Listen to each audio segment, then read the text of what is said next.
Thanks, Taya. On our panel today, and first of all, thanks for sticking around. I know everyone's hungry.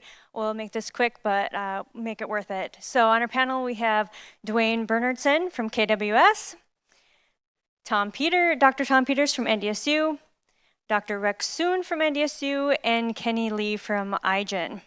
Come on up.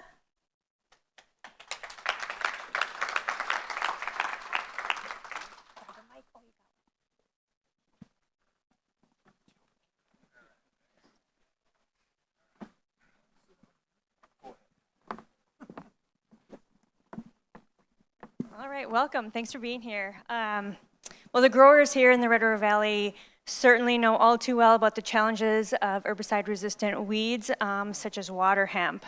But some people here might not know. So, Tom, how does the rise of herbicide-resistant weeds impact global agriculture?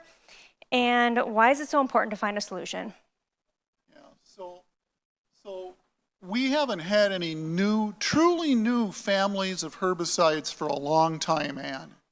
The last truly new family of herbicides were discovered 25 years ago. 25 years ago, that's a long time. And during that time, I would venture to guess that Minnesota and North Dakota farmers have lost herbicides from 4, 5, 6 families of herbicides due to weed resistance. And sometimes an individual plant will be resistant to all 4, 5, or 6 of those products. So we need some change. Now, the industry will continue to discover new pesticides. That's ongoing. That's expensive. That's impacted by regulatory. That's impacted by cost. So we need something different. We need a new idea. And that's why I'm excited to be collaborating with this group of people, because I think we're capable of a new idea. Awesome, thank you. So Rex, what are autonomous weeders? And what are the potential advantages of using them in terms of precision and efficiency? The way I understand autonomous weeder is it's a robot or a drone or a platform in the farm field, and then can do autonomously for the way we call that, it's called a site-specific weed management. So we want using this platform with a bunch of sensors, and then can do whether it's physically remove that weed or target spray on the weed. So the benefit about using this autonomous weeders, the way I think can benefit for our precision agriculture of our end producers, our farmers, is using this autonomous weeders have a threefold. One is labor. We all have a labor shortage right now, right here. So autonomous weeder will help us do the labor shortage. The second thing is cost. If you are farmers farming 2,000 acres or 3,000 acres in North Dakota or Minnesota, if I can tell you, I will use autonomous weeders can help you reduce 30% of the herbicide usage. You do the math, right? And that times 2,000 acres. That's save some cost for the farmers. The third thing is I think autonomous weeders really can do good things for our environmental aspect. Think about this: if we can kill the weed without some herbicide, spray any chemicals on our planet and then on our crops.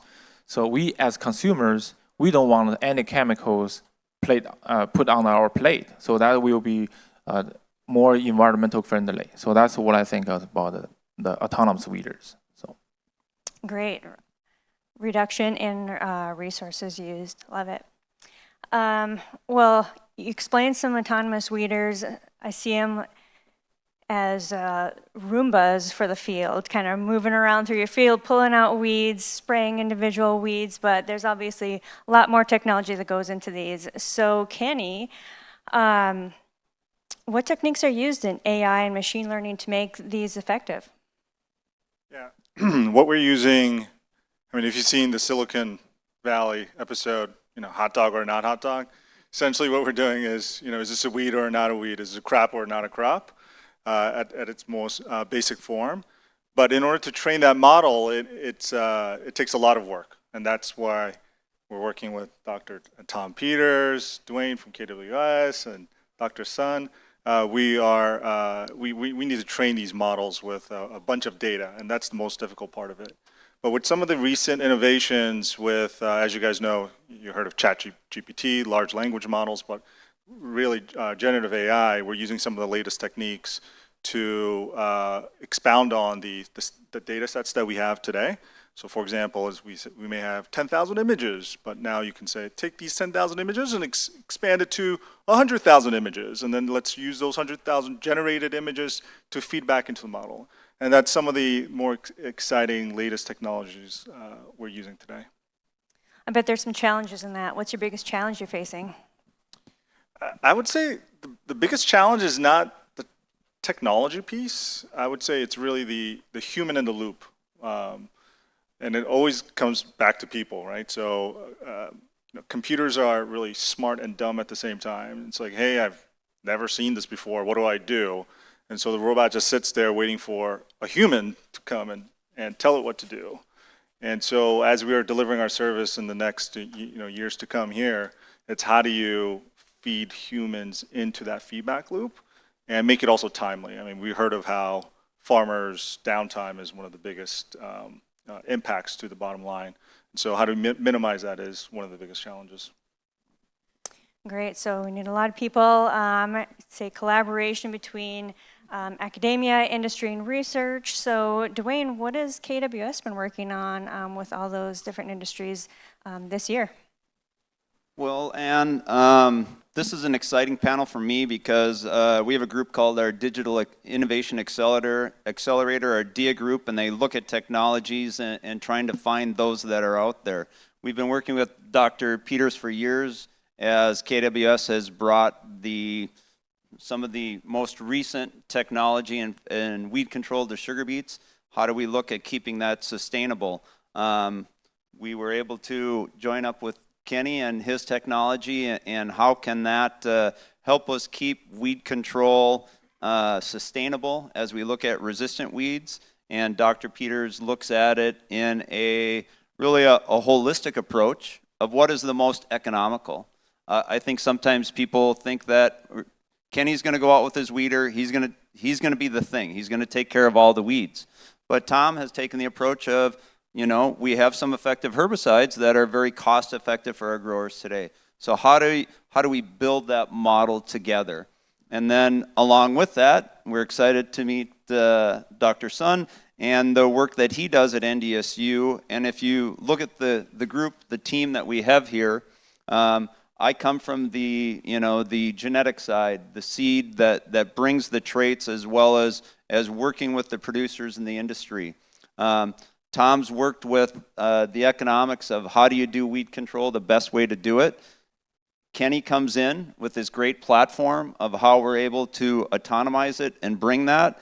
And we're really excited because then we have Rex with us, who we really have to charge with being able to help build the industry because, like Kenny said, need people in the field. So we need people that want to understand how to build and evolve these, and we need people that can service them. So later on in that. And that was the exciting part for us as far as putting this really together and getting a good baseboard and looking at it as an industry approach, not as an individual approach that has the feeling we all need to make money, but how do we help the industry make money and stay sustainable? Right, so I know your project has been on sugar beets. Is there any challenges getting industry to work on such a crop as sugar beets? Well, so we always feel in the sugar beet world that we're one of the little guys because corn and soybeans garner all the attention because when people look at technology, and as Tom talks about the herbicides, they look at the big markets, the millions of acres. In the U.S., there's 1 million acres of sugar beets. So if you look at the economics of bringing technology to that industry, a lot of people are hesitant to do it just because they want to run numbers. So what can I build? What can I sell? What can I get to?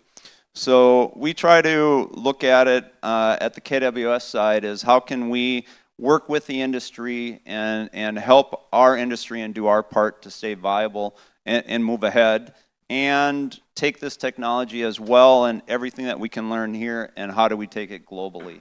And that's where KWS has a great global footprint in the sugar beet world.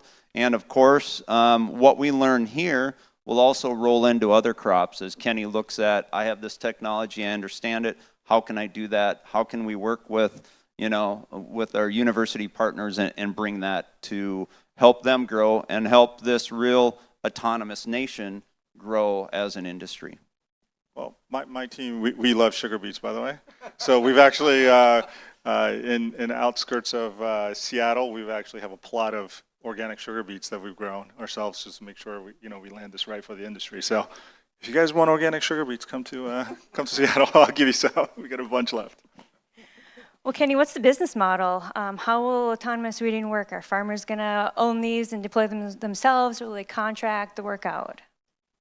Yeah, great question. So we had this conversation with a lot of our customers, how they would prefer to engage us from a product perspective. So we're going out with a service model. And the primary reason behind that is it's a new technology. And one of the things that farmers tell us is just save me money, not only money, but also save me time. So they didn't want to have to babysit new technology in the field. So service models is what we're going after initially with. Makes sense. All right, Tom, you get the last word here.